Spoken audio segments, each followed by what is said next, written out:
আসসালামু আলাইকুম। পুলিশ আজকে এই প্রেস ক্লাবের সামনে একত্রিত হয়েছি। আমাদের দীর্ঘ দাবি নিয়ে আমরা দীর্ঘদিন পর্যন্ত সরকারের কাছে দাবি নিয়ে এসেছি। এরপরে মামলা করছি। আমাদের কোর্ট থেকে আমাদেরকে রায় দেওয়া হয়েছে, কিন্তু অর্থনৈতিক সরকার আমাদের রায়কে সরকার আপিল করছে। এখন আমরা আমাদের যে বর্তমান সময়ে যে বেতন সময় যদি বেতন না পেয়ে আমরা মানবিক জীবনযাপন করছি।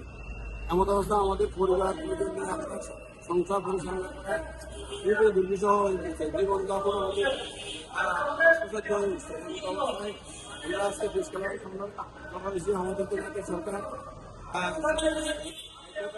বাস্তবায়ন করে এবং অতি সত্ত্বর আমাদেরকে ৭০ শ্রেণী স্কিম মুক্ত করে ঘোষণা করে এবং আমাদের জীবন মান উন্নয়ন করে। এবং সরকার যদি আমাদের দিতে পাইতে না দেয় তাহলে আমরা দীর্ঘ লাগাতার অবস্থান কর্মসূচি আপনারা কি সারা বাংলাদেশ থেকে এসেছেন? জি, আপনারা কি সারা বাংলাদেশ থেকে এসেছেন? আমরা সারা বাংলাদেশ থেকে কিছু কিছু এখন এসেছি। আমাদের লোকজন আরো এসেছে, কিছু লোকজন আছে। আপনাদের এ দাবি মানা না হলে আপনারা কি করবেন?